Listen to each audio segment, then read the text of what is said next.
Why do we plant churches?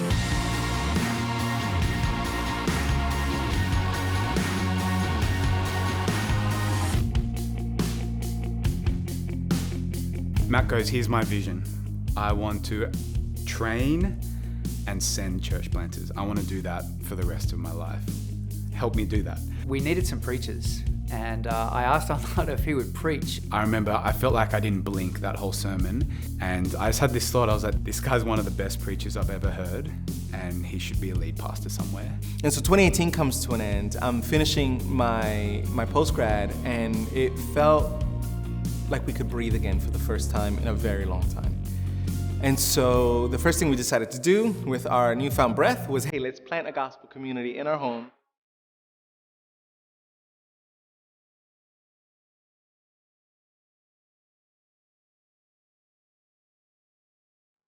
So momentum is the oxygen of any church plant. Momentum is gold. You want it desperately. When we first started, we had momentum. Things just steamrolled. We doubled in size every 6 months for the first 2 years.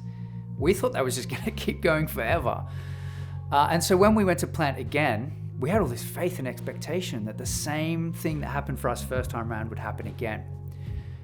And then a giant padlock is about to snap shut on Sydney and the rest of the state as we go into an unprecedented lockdown that will transform everyday life for millions of us.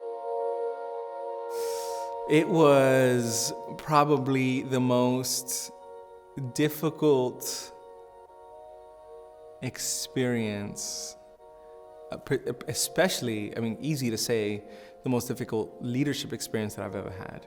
And I was just wondering, I was thinking, how are we gonna do this? Are we gonna do this? Can we do this? And so there was a real genuine fear that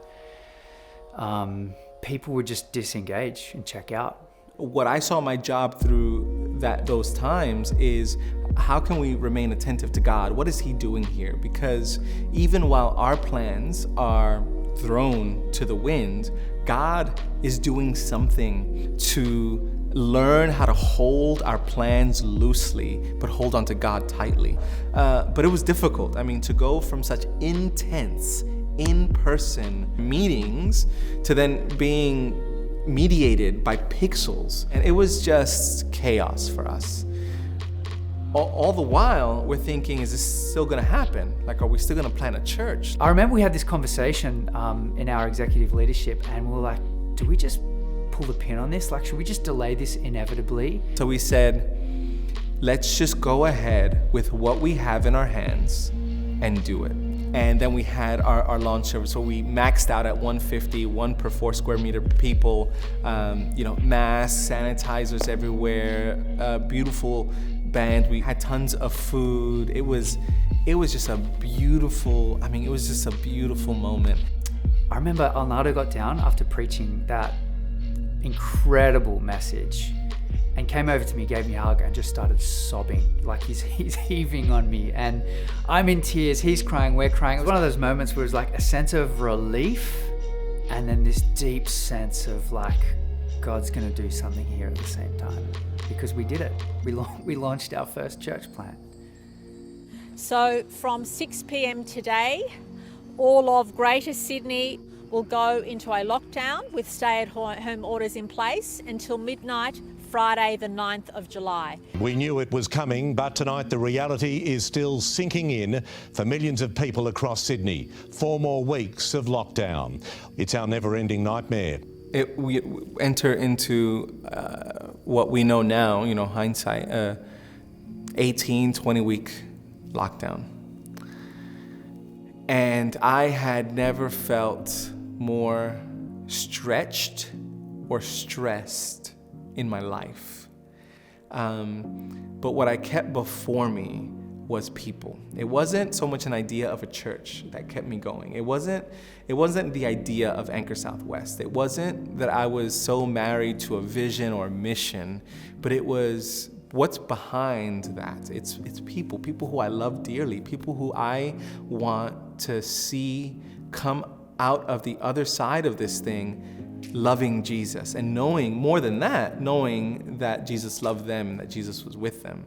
And so my heart throughout it all was to just care and to love for people, and to be as present as phone calls and pixels allowed me to be. You know, I can't sit here and say, look at all the fruit from it. I can say the fruit comes in that people are here. We're here. We're still going. I'm really excited to be here today and to celebrate our first birthday. We want to celebrate the fact that we've made it this far. And I don't say that lightly. I don't want us to feel that lightly, that we've made it this far. That despite the couple years that we've just had, we still exist. And not only do I feel we're existing, but even hearing some of those stories of your thriving in the gospel and through the word and in community gives me hope that we will continue to exist. And we will look back at 2020 and 2021 with clear eyes, but we also want to look forward to the future with hearts full of hope about what God will continue to do in and through us. And if we are just willing to press forward together, if we're willing to not lose hope, to not tire of what God is calling us to do as a church, that I'm more than confident that He's going to continue to do more than what we can think or imagine or even what we want. And towards that end, I want to pray before we open up the Word. We're still mid-pandemic, and we're planting again. Yeah. What happened? I think at the start of 2020, when I came home from a staff meeting, Matt saying what if we just all decentralized for COVID? And it was like a rock in my shoe. I was like, I think that's what I've always wanted to do. At the end of 2021, we announced we're planting again. We're doing it again. It's even crazy to say out loud. I was shocked. I was like, what? Jimmy, what are you doing? You know, like, haven't you learned anything from us? The timing question was the thing that I was really wrestling with, because it's like right place, right people.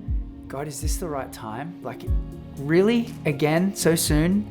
It was just a real journey of trusting and to be open-handed and say, all right, God, I think if we're going to do this, you really need to carry us through this. Because planting 2 churches in a pandemic on paper sounds ridiculous. I think I just saw, particularly in Matt, how prayerful he was.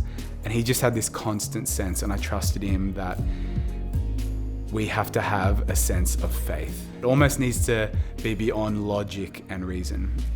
Not crazy, but there's this sense of faith, there's this gap in the story, and that gap is God's providence. So here we are, we're doing it again. Just a couple of weeks ago, we had a vision event, and we're praying that May 2022, we're gonna launch Anchor Northern Beaches. You have to be really open-handed if you are going to plant a church now. So I would say, trust the promises of God and do it with an even deeper sense of trust, because it's going to look really messy and things are going to be 2 steps forward and 1 step back, and the timing is going to be weird, and who knows what's going to happen. So my encouragement would be to probably do what we all need to do anyway, and just trust God even more.